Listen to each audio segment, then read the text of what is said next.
En muchos de estos países que tienen mucha influencia africana, que todas esas dioses, santería y todas estas cosas se han proyectado en la... Entonces Santa Bárbara, por ejemplo, yo he escuchado que representa un dios santero o una diosa santera, etcétera. Sí, Entonces, fue asumida por la Iglesia Católica. sí, y entonces, pero se llama Santa Bárbara. No hay ningún africano que se llame Bárbara.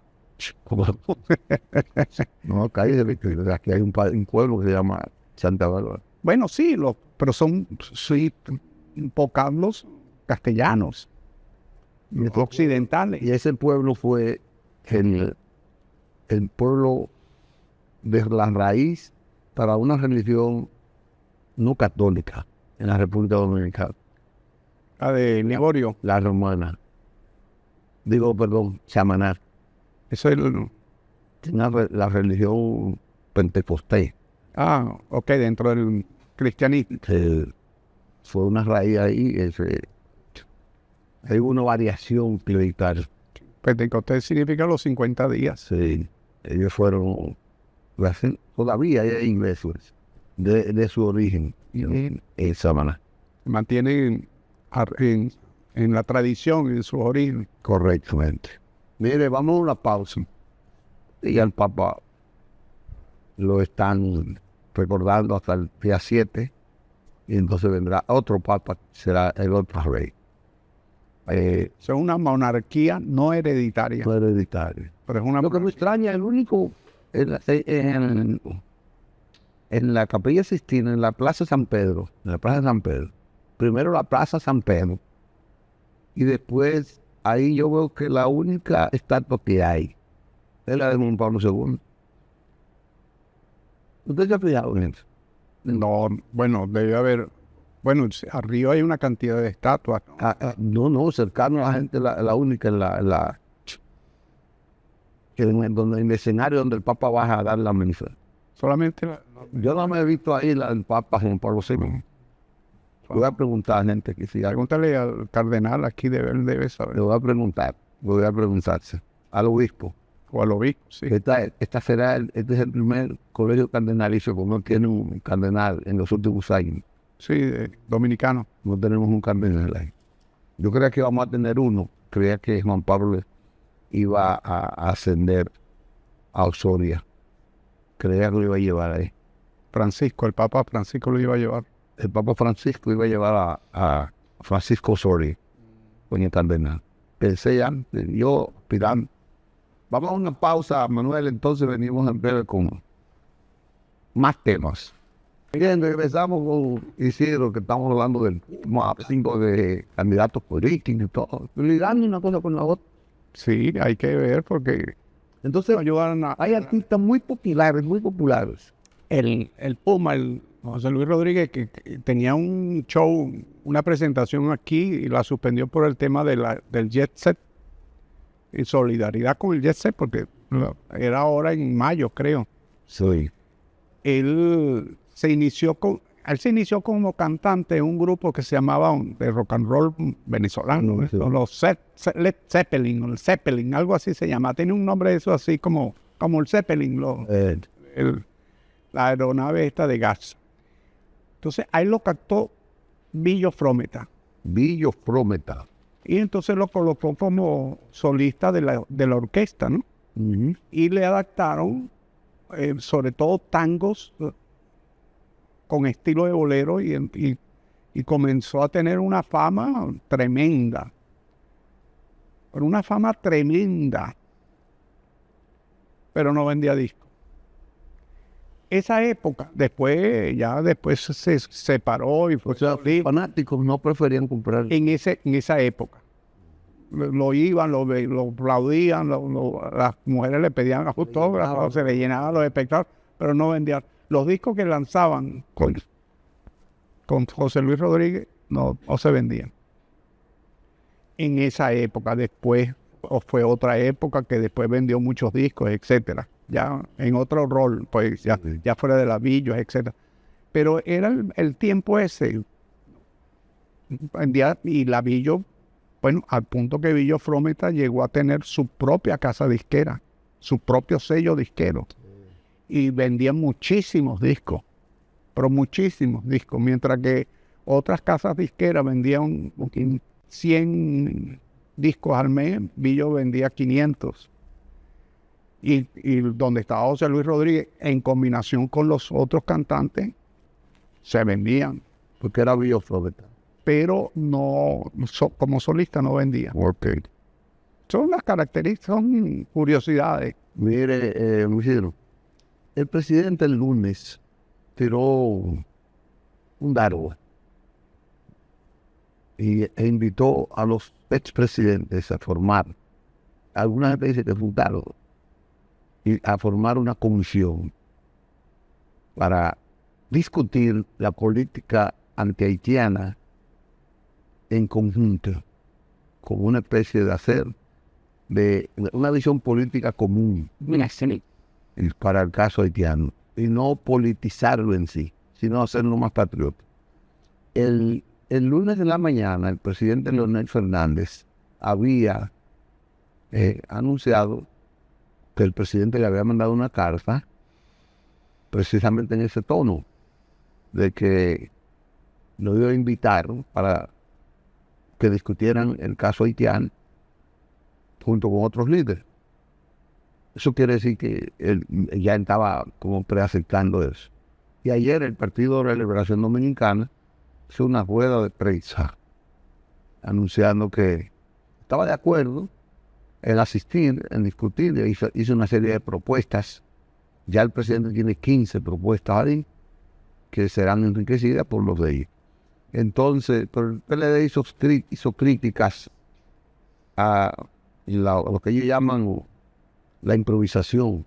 Ellos llaman el presidente Luis Abinader con respecto a la política haitiana, para resolver eso. No sé en qué plazo ellos plantean eso, pero anunciaron su disposición de participar en eso. Aquí prácticamente hay involucrados dos partidos, bueno, a decirle de tres: PLD, Fuerza del Pueblo y PRM, porque don Hipólito es PRM, igual que el presidente Abinader, solamente la experiencia del presidente que son distintas los cuales. Entonces, ¿cómo usted ve eso? ¿Cómo usted...? No, eso está bien. Es que no solamente la política haitiana, sino la política exterior debe ser una política de Estado. Que las líneas gruesas de esa política de Estado trasciendan los gobiernos, sea del color que sea. Por ejemplo, Brasil siempre ha tenido una política de Estado en materia de exterior. Y cualquier gobierno que esté allí, militar, civil, de un partido o de otro, tú sabes hacia dónde va Brasil. No se contamina de acuerdo por el partido que gobierna. Sí, puede ser que tenga sus tendencias, vaya, sí, pero el centro de la esencia no se va a cambiar. Aquí deberían crear un consejo con los ex cancilleres, con un consejo consultor con los ex cancilleres, para que den consejo, valga la redundancia, al presidente de la República que esté allí en materia de relaciones exteriores, incluyendo, por supuesto, el tema de la frontera y el tema haitiano. Esta parte de esta conversación entre los expresidentes está bien, eso está muy bien, y eso lo han venido planteando hace muchos años. Mucha gente que debe reunirse, los expresidentes, por su experiencia, etcétera. Todo eso está bien, pero tiene que dar el paso adelante en estructurar una política que debe ir más allá del tema haitiano, que es las relaciones internacionales. Fíjese todo lo que está pasando. No exclusivizarlo como tema haitiano. No, es las relaciones exteriores del país. República Dominicana tiene un sitial ya muy importante en esta área del mundo, que es esta parte del Caribe, de las Antillas, y Centroamérica, el Caribe. Fíjese todo el tema que tenemos con los aranceles, esta relación. Fíjese el cambio que dio la política norteamericana de un presidente a otro, que dio un cambio. Sí, entre Biden y Donald Trump. Ha habido un cambio, pero en el fondo tú ves que la política norteamericana es una. Ellos tienen sus intereses y hacia allá van. Quizás Trump lo está llevando a Trump. Tenemos nosotros la cultura política para hacer eso. Claro que la tenemos, claro que la tenemos. El país ha avanzado muchísimo. Lo que muchas veces los propios dominicanos no entienden o no comprenden que han avanzado. Eso es otra cosa. Pero el país ha avanzado. República Dominicana no es ni la sombra de lo que era al iniciar el siglo XX. Es lo que quiero decirle, porque aquí hay muchas quejas de la no continuidad de Estado en dicho gobierno. Porque no se crean los mecanismos también. Entonces, O igualmente hay que crear los mecanismos. Y cuando tú creas los mecanismos, y con todos estos niveles de transparencia, que ahora todo está en las informáticas, las computadoras, etcétera. Entonces tú creas el mecanismo, un consejo de los ex cancilleres, una institución formal, mediante inclusive una ley, que le dé su prerrogativa desde el punto de vista del consejo, y que se vaya delineando realmente una política de Estado en materia de relaciones exteriores. Cada día, por ejemplo, en la OEA, que es un organismo que está muy desprestigiado, muy menguado, vamos a decir, me gusta más esa palabra. La cantidad de países que hay en el Caribe Oriental, que son como 12 o 14 votos que tienen allí. Mientras que Hispanoamérica... Y casi todos obedecen a Europa. Eso. Claro. Y mientras Hispanoamérica como tal tiene 19 votos, los hispanohablantes. Todo el continente. Si le sumas Brasil, tienes 20. Y solamente allí tienes 14, 15. Si le agregas Belice, todos esos países que están allí son 14, 15. O sea, hacen un peso tan grande como el de Hispanoamérica o el de Iberoamérica. Vamos a llamarlo Iberoamérica. Eso. Entonces, en medio de aquello está República Dominicana, por razones geográficas, por razones de crecimiento económico, por razones de estabilidad política, por razones de miles de razones. Seguro. Pero debe tener una política, en materia exterior, debe tener una política en líneas gruesas que haya un consenso. La política exterior no debe estar sumida en el día a día del partidarismo, del partido. El presidente Hipólito Mejía, siempre lo tengo que mencionar porque él acaba de participar en un congreso en la Alianza Progresista. Y él lleva ese discurso de que los países pobres y medianos, de mediana economía, incluyendo algunos que tienen fuertes economías, deberían unificarse. Y habla de América Latina, dice Indoamérica. Él habla de aquella que se desprende del descubrimiento de América, que ha sido explotada por una potencia, por un grupo mínimo de potencia. Ha sido históricamente explotada, que ya llegó el tiempo de que nos unifiquemos y podamos trazar las reglas, no solo para Estados Unidos, sino también para esas otras potencias. Inclusive mencionó a la India, que ya la India con la tecnología puede contribuir a que esos pueblos puedan beneficiarse de la tecnología para beneficiar a la mayoría de la población. Porque su discurso, que lo leí con detenimiento, era de que no se estaba beneficiando la inclusión, sobre todo en la alimentación, en la producción, la inclusión en el desarrollo de la microempresa. Entonces, eso va por ahí, por donde te está diciendo. Eso no es nuevo y aplaudamos. Llama a los partidos de la alianza, Sí. que son muchos. Y hay que aplaudirlo porque revivir ese mensaje es importante. La alianza, la India fue el líder de los países no alineados, con Nehru. Estamos hablando de los años 60. Estaban a nacer Egipto, Nehru, etcétera. Que muchos países de Latinoamérica se concentraron allí. Claro, la India se podía dar en aquel momento ese lujo de colocarse entre Rusia y los Estados Unidos como país no alineado por la potencia que siempre ha sido la India. La India siempre ha sido una potencia.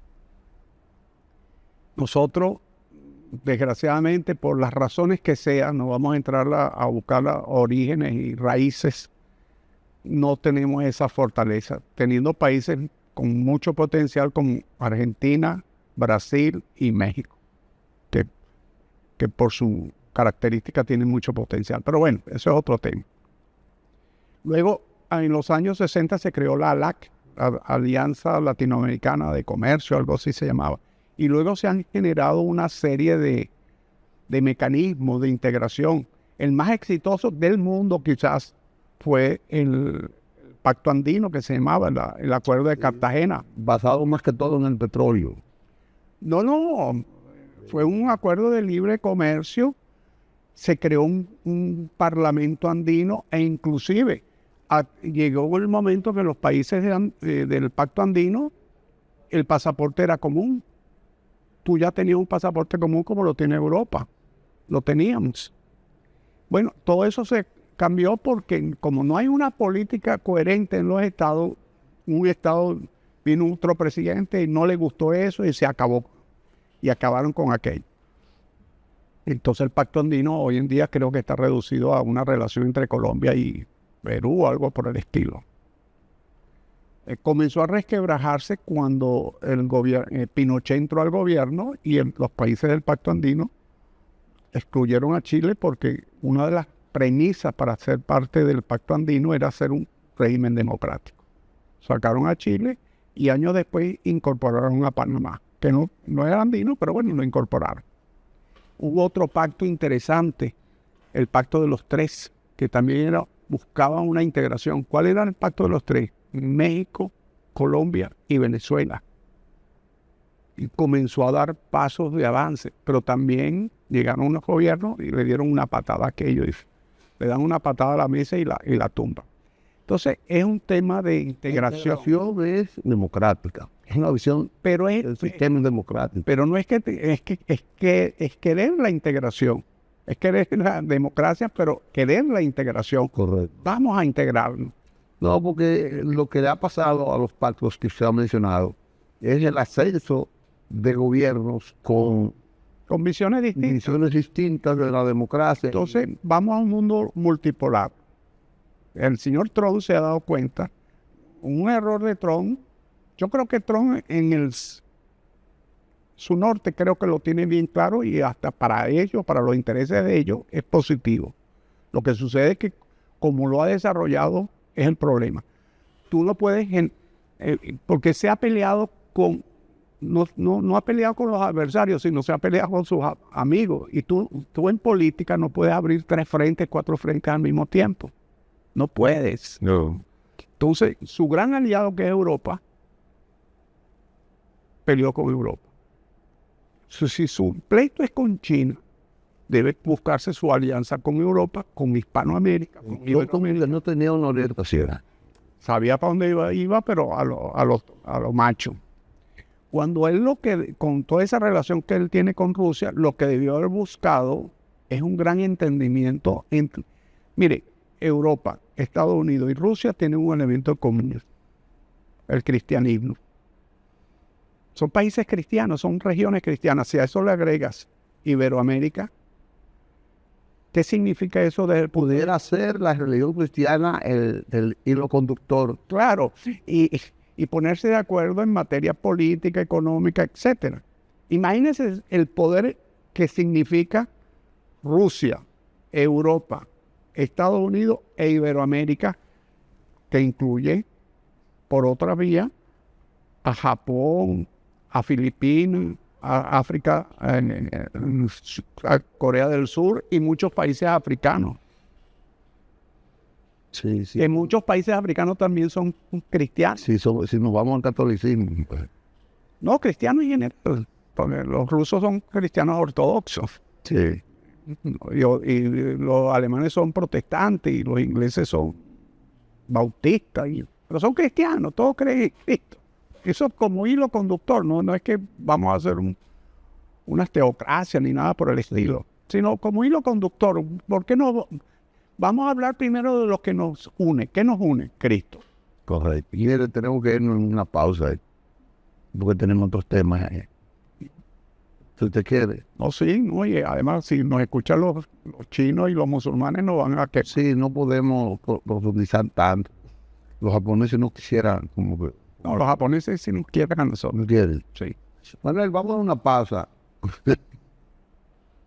Estamos nuevamente en Periodismo y Sociedad y vamos a ir con nuestras pinceladas educativas. Hoy se la dedicamos a los pioneros de la fotografía en República Dominicana, don Licho. Y ustedes, señores, señoras y señores.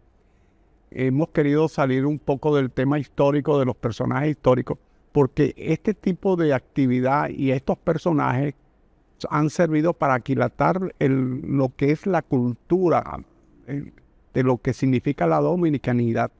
Y es interesante ver que en el país, a los pocos años de aparecer el daguerrotipo en Europa, en Francia, ya en República Dominicana teníamos esas técnicas. En 1851, imagínese usted. Sí, no, y desde los indios teníamos ya esa arqueografía. La pictografía, sí, pero estas son con las técnicas del Las técnicas modernas. Es fotografía.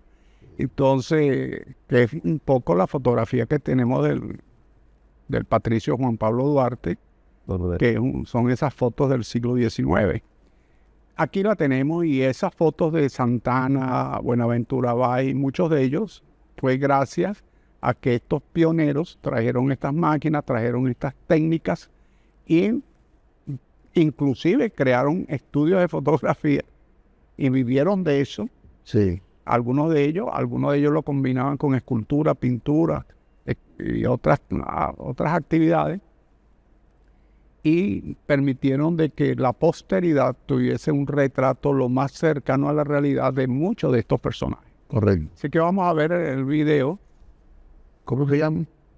Breve historia De la de fotografía. la fotografía en República Dominicana. Vamos a ver, Manuel. Gente.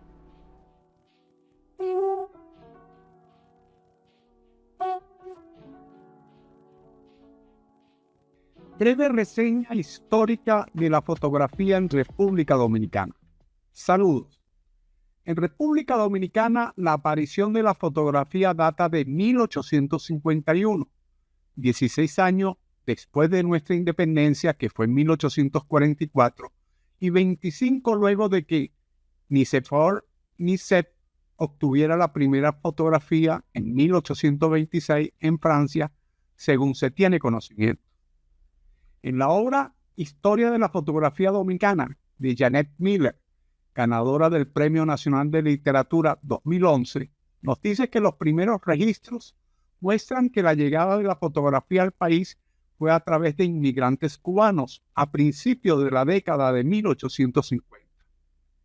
El primer fotógrafo transhumante en llegar fue un señor de apellido Harman, quien realizó en 1851 daguerrotipos de Pedro Santana, Buenaventura Báez, de Monseñor Portes, entre otros. Los testimonios coinciden en que se inicia la fotografía en la década de 1850 y los primeros fotógrafos profesionales que se destacaron fueron los siguientes: Epifanio Billini, 1820-1891, nacido en Santo Domingo. Epifanio Billini es reconocido como la primera persona en convertirse en fotógrafo con fines de registro, pasatiempo o como una carrera. Se le considera el padre de la fotografía dominicana. En 1857, Billini abrió un taller de daguerrotipo, un proceso fotográfico inventado por Louis Daguerre, el cual fue presentado en todo el mundo en 1839. Juan Bautista Gómez, 1874-1945, natural de Santiago de los Caballeros, era básicamente pintor, aunque también escultor y fotógrafo. Francisco Palau, 1879-1937, nacido en Santo Domingo, abrió Fotografía Palau en Santo Domingo y fundó una revista ilustrada llamada Blanco y Negro, que circuló entre los años 1908 y 1930, que no solo publicó fotografías artísticas, sino también artículos sobre arte y técnicas fotográficas. Palau es considerado uno de los fundadores del cine dominicano. Abelardo Rodríguez Urdaneta, 1870-1933, nacido en Santo Domingo, el más prolífico de los primeros fotógrafos. Urdaneta es acreditado con muchos retratos, pero es más recordado por sus autorretratos y se le atribuye el primer autorretrato fotográfico en el país. Rodríguez Urdaneta tenía su estudio en la calle Consistorial, hoy Arzobispo Merino, en la ciudad de Santo Domingo, y entre sus edificantes recomendaciones estaban la de lavarse las manos y la cabeza antes de ir a retratarse. La primera colección de fotografía dominicana a manera de reportaje se sitúa en la ciudad de Santiago de los Caballeros en 1920. Es de autoría anónima y proporciona una información sociológica de gran importancia. Durante la década de 1930-1960 descuellan varias personalidades, entre otros los profesionales Barón Castillo Julio Pop, 1862-1940, Fernando Tuto Báez, 1895-1960, y Alfredo Senior, 1890-1940. A estos se suman aficionados de real talento, como el doctor Heriberto Peter, 1884-1972, quien destacó por su esmero en la composición y en el contraste. Cabe señalar que en Santo Domingo y en Santiago de los Caballeros fueron los médicos los que más se destacaron entonces en la fotografía. Esta breve reseña histórica de la fotografía en República Dominicana solamente pretende aguijonear la curiosidad investigativa con el fin de acrecentar el patrimonio cultural nacional. Es cuanto, salud, fuerza y unión.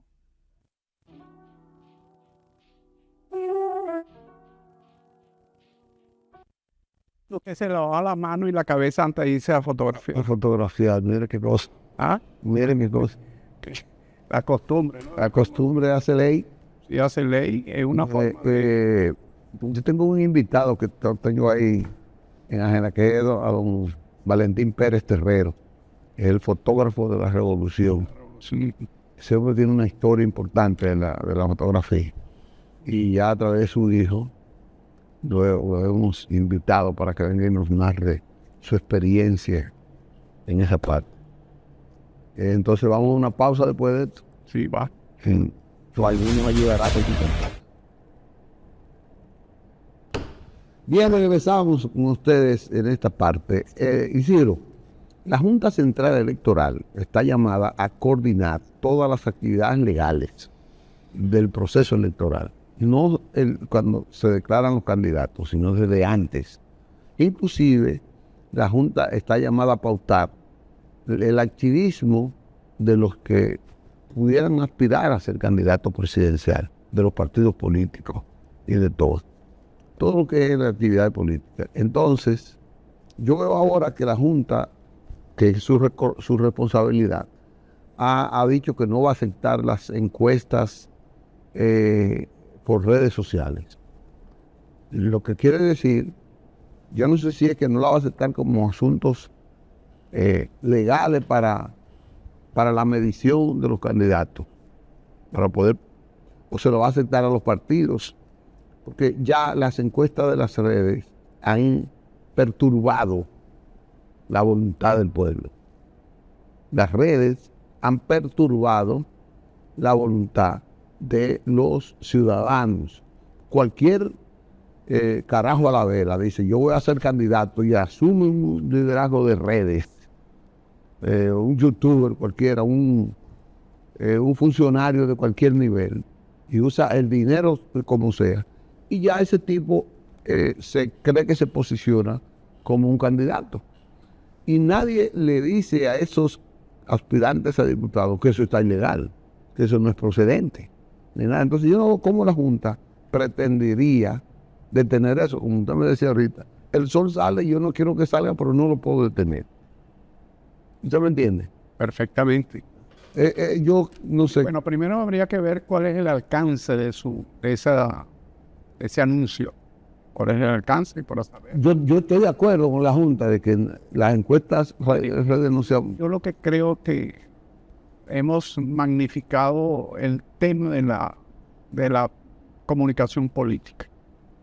Yo creo que los partidos tienen derecho a hacer su política e inclusive internamente, por una cosa es colocar una valla y decir Licho Mato, presidente de la República, 3 años antes, eso es una cosa. Pero si tú colocas una valla y dices Licho Mato, periodismo y sociedad, eso sí está permitido. Pero estoy haciéndole la propaganda a Licho, que todos sabemos que Licho aspira a la presidencia de la República. Entonces, esos niveles de hipocresía, ¿cómo tú los controlas? Eso es lo primero. Entonces tú debes permitir que los partidos políticos, a los internos, hagan todas sus actividades y todas sus cosas. E inclusive, ahí hay un tema de fondo que es peligrosísimo, que lo estamos viendo todos los días.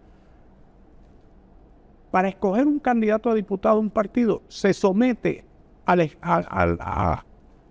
coloca en una vitrina pública y entonces encuesta y todo ese tipo de cosas para escoger el partido, ese candidato. El candidato sale electo diputado, dice, no, yo soy electo por el pueblo.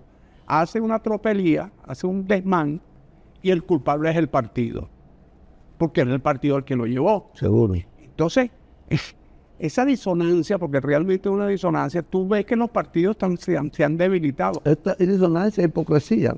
Sí, es una hipocresía, pero es una disonancia y los partidos se han debilitado, la estructura partidista. Se han debilitado por una serie de razones que la culpa la tiene la propia dirigencia de los partidos, pero no vamos a entrar en ese análisis. Pero esa realidad tú tienes que abordarla si quieres si quieres darle salud al sistema político. De lo contrario, la salud del sistema político se irá deteriorando. La fiebre no está en la sábana, sino está en la persona. La fiebre está en el 47% de abstención que hemos llegado. Y en eso, entonces, la consecuencia es que la democracia sufre, la calidad, la salud de la Claro, hay democracia. una desafección democrática, hay un marasmo democrático que no se refleja solamente en el sistema político, se refleja en el sistema social, en muchos subsistemas de la sociedad. Tú vas observando cómo la gente está entrando en un nivel de pragmatismo grosero y ya no ¿cómo es? Megalomanía, eso, me hago lo que me da la gana y tú lo observas en una serie de situaciones, en el tránsito, en las relaciones personales, en las relaciones comerciales. Antes el colmado era un centro de social en una comunidad y ahora el colmado es casi algo extraño. Seguro. Y así sucesivamente. Porque los que tienen que trazar las líneas de autoridad están así. Porque la sociedad va a la deriva y ahí sí los partidos políticos que tienen la gran responsabilidad, no solamente ellos, pero sí la primera responsabilidad, porque son los que están en el Congreso y están en las alcaldías, de trazar las líneas gruesas y convocar a los sectores económicos, a los sectores deportivos, religiosos, etcétera, y conducir la sociedad. Entonces, pero como si en la cabeza la están destruyendo y los propios líderes políticos saben o utilizan, porque están destruyendo a este presidente, no al partido, sino al presidente actual del partido. Y yo me uno porque me quiero colocar yo de presidente del partido. Pero después viene el otro y el otro. Entonces, están haciendo el papel de tontos. ¿Usted cree que lo hacen de tonto, no? Sí, porque al final de cuentas son actividades suicidas. Yo creo que Se benefician momentáneamente. No se olvide que la historia nosotros no la podemos ver en 6 meses, 1 año, 2 años o un periodo, 2 periodos. La historia son 20 años, 30 años. Correcto. El proceso de transformación política que tienen los países de Hispanoamérica comenzaron fuertemente en la década de los 80. De allá para acá han pasado 40 años. Dígame las diferencias que hay en cualquier país de Hispanoamérica en los años 80 para acá. a hoy. Bien, dice Manuel que tenemos que irnos para no herir susceptibilidad de esos países. Ok. Está bien. Mañana nos veremos en otro programa así de cuchicheo, como ha hecho Isidro hoy. Nos veremos mañana, si Dios quiere.